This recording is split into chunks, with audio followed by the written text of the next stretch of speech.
pensar é difícil, é por isso que a maioria das pessoas julga. Essa frase de Carl Jung não é apenas uma observação aguda sobre a condição humana, é também um alerta silencioso para todos que ousam pensar por si mesmos. Você já se sentiu deslocado ao compartilhar uma ideia profunda numa roda de amigos e ser recebido com silêncio ou até desconforto? Já percebeu que quanto mais você entende as pessoas, menos elas parecem entender você? Neste vídeo vamos explorar por que pessoas inteligentes, ou melhor, profundamente conscientes, assustam a sociedade. Por que pensar com profundidade, buscar a verdade e enxergar o que está além do óbvio pode tornar alguém solitário, rejeitado ou até temido? Vamos analisar esse fenômeno sob o olhar da psicologia analítica, com o apoio de Schopenhauer, Jung e da história da humanidade. E mais importante, você vai aprender como lidar com isso sem se perder de si mesmo. Ao final deste vídeo, você terá não apenas clareza sobre o que está acontecendo dentro de você e ao seu redor, mas também ferramentas para seguir com coragem, mesmo que em silêncio. Agora, respire fundo e prepare-se para uma jornada para dentro de si mesmo. Há um padrão silencioso repetido geração após geração. Quanto mais alguém pensa de forma autêntica e profunda, mais tende a se afastar da maioria. Isso não é arrogância, não é escolha, é consequência. Carl Jung chamou isso de processo de individuação, o caminho da alma em direção à sua totalidade. Um processo que, inevitavelmente, exige separação da massa, ruptura com a coletividade, confronto com o vazio. Pessoas que enxergam além das aparências carregam o fardo de perceber as incoerências do mundo. E isso dói. Dói porque não há como desver o que foi visto. Como disse Schopenhauer, quanto mais você entende o mundo, menos consegue ignorá-lo. A sociedade, no entanto, prefere o conforto da ilusão. Ela recompensa o que é fácil de digerir, o que não ameaça o equilíbrio coletivo. Pensadores como Sócrates, Galileu, Tesla não foram punidos por estarem errados, mas por enxergarem o que outros se recusavam a ver. E talvez você já tenha sentido isso. Já tentou compartilhar uma ideia mais complexa numa conversa informal e sentiu que o ar pesou? Que o assunto foi rapidamente desviado? Não é pessoal, é estrutural. A profundidade assusta. Ela exige que algo dentro do outro desperte. E nem todos estão prontos para isso. Por isso, muitos pensadores profundos escolhem o silêncio. Outros, a reclusão. Não por desprezo à convivência, mas por uma necessidade de preservar sua integridade interior num mundo que prefere o superficial. Mas, será que essa rejeição é apenas social?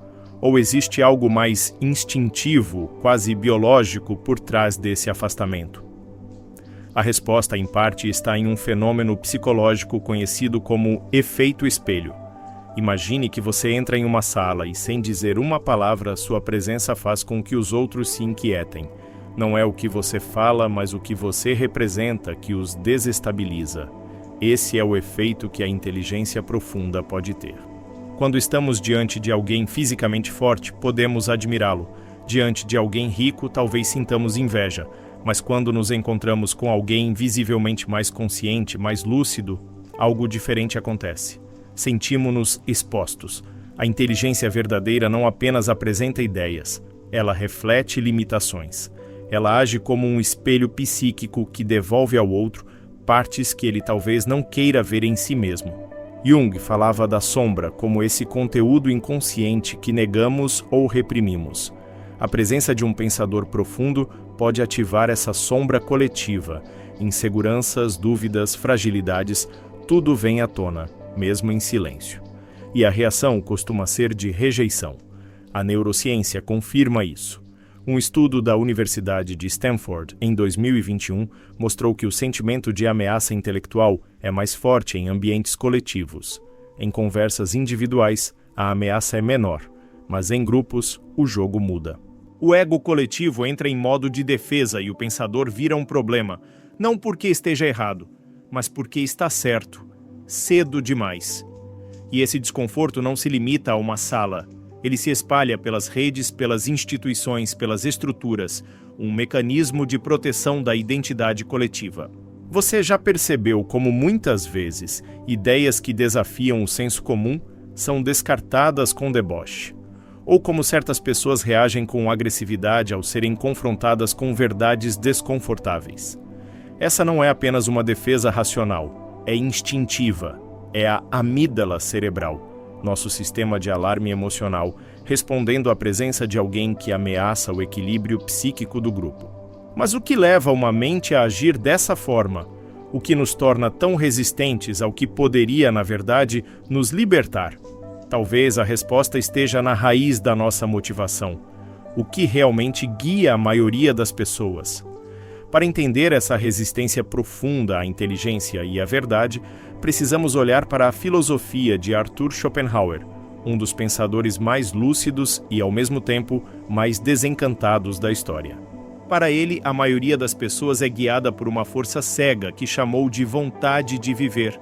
Essa vontade é instintiva, irracional e busca essencialmente prazer, conforto e segurança. Já os pensadores profundos, segundo Schopenhauer, não seguem essa corrente dominante. Eles são movidos pela vontade de verdade, uma força menos popular, mais dolorosa que leva à introspecção, ao questionamento, ao confronto com a realidade nua. Essa diferença cria uma fratura entre dois modos de existir. Enquanto muitos buscam distração, estabilidade e aceitação, o pensador profundo é impulsionado por algo mais inquietante: a necessidade de compreender. Mesmo que isso signifique abandonar ilusões que sustentam a felicidade comum. E aí está o dilema. Como encontrar alegria em festas, conversas leves, pequenos prazeres, quando sua mente está ocupada com perguntas sobre a morte, o sentido da vida, o sofrimento humano? Schopenhauer dizia que a felicidade está mais próxima da ignorância do que da sabedoria.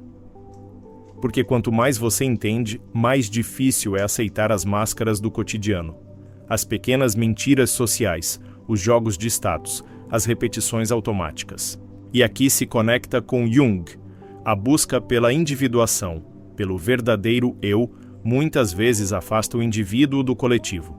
Não por soberba, mas porque ele começa a perceber que aquilo que a maioria chama de normal é, na verdade, um pacto silencioso de negação. Por isso, o pensador profundo, ao sair da caverna de Platão, não é recebido com celebração, mas com pedras. E mesmo assim, ele segue. Porque dentro dele há algo que não o permite voltar a dormir. Mas se a maioria vive sob o comando da vontade de conforto, como isso se manifesta na estrutura maior da sociedade? Será que o mundo foi projetado para acolher esses buscadores da verdade? Ou para silenciá-los? A verdade é que a sociedade não foi desenhada para acolher pensadores profundos, mas para manter a ordem. O que ela valoriza na prática não é a verdade, mas a estabilidade. Conforto é mais importante do que lucidez. Certeza é mais desejada do que complexidade. E carisma muitas vezes vale mais do que profundidade. A própria estrutura social reflete isso. As escolas, por exemplo, raramente premiam quem questiona. Elas premiam quem repete bem. O aluno que memoriza a resposta certa é valorizado. O que pergunta por quê demais é visto como distraído, difícil, subversivo. Jung chamava isso de repressão cultural da consciência. Ou seja, tudo aquilo que ameaça a coesão do grupo é cedo ou tarde rejeitado. Nas empresas, o padrão se repete. As organizações dizem buscar inovação, mas o que elas realmente querem é conformidade. Pessoas que se encaixam no código de cultura, que não desafiam os processos, que seguem as regras invisíveis da hierarquia. Na política, a situação é ainda mais evidente. Líderes que falam verdades desconfortáveis raramente se elegem, mas aqueles que dizem o que o povo quer ouvir, mesmo que superficialmente, ganham aplausos. A era digital amplificou esse fenômeno. As redes sociais são construídas em torno do engajamento, e o que engaja não é profundidade, mas impacto emocional rápido, Vídeos curtos, frases prontas, certezas gritadas. Isso viraliza. Enquanto discussões ponderadas, ideias complexas, nuances, passam despercebidas. Como Jung diria, vivemos numa cultura onde a persona, a máscara social, tomou o lugar da alma. E aqueles que se recusam a vestir essa máscara são vistos como ameaça. E isso levanta uma pergunta incômoda. Será que a sociedade realmente rejeita a inteligência? Ou será que ela rejeita o espelho que a inteligência carrega? A história tem muitas respostas para isso, e quase todas são trágicas. A história está cheia de exemplos dolorosos e reveladores de como a sociedade reage diante da inteligência que chega antes da sua hora. Sócrates, o pai da filosofia ocidental, passou a vida questionando crenças, desafiando autoridades e estimulando o pensamento crítico. Sua recompensa? Foi acusado de corromper a juventude e condenado à morte. Sua verdadeira culpa? Ter convidado as pessoas a pensarem por si mesmas. Nietzsche, com suas ideias sobre moralidade, poder e a morte de Deus, foi ignorado em vida e considerado instável. Mas hoje, seus pensamentos moldam a filosofia, a psicologia, a literatura. Ele não era louco, apenas enxergava mais longe do que os outros podiam compreender na época. Nikola Tesla, visionário da eletricidade, sonhava com energia livre para todos. Mas foi sabotado por interesses comerciais que lucravam com a escassez. Morreu sozinho, empobrecido, enquanto outros enriqueceram com suas ideias.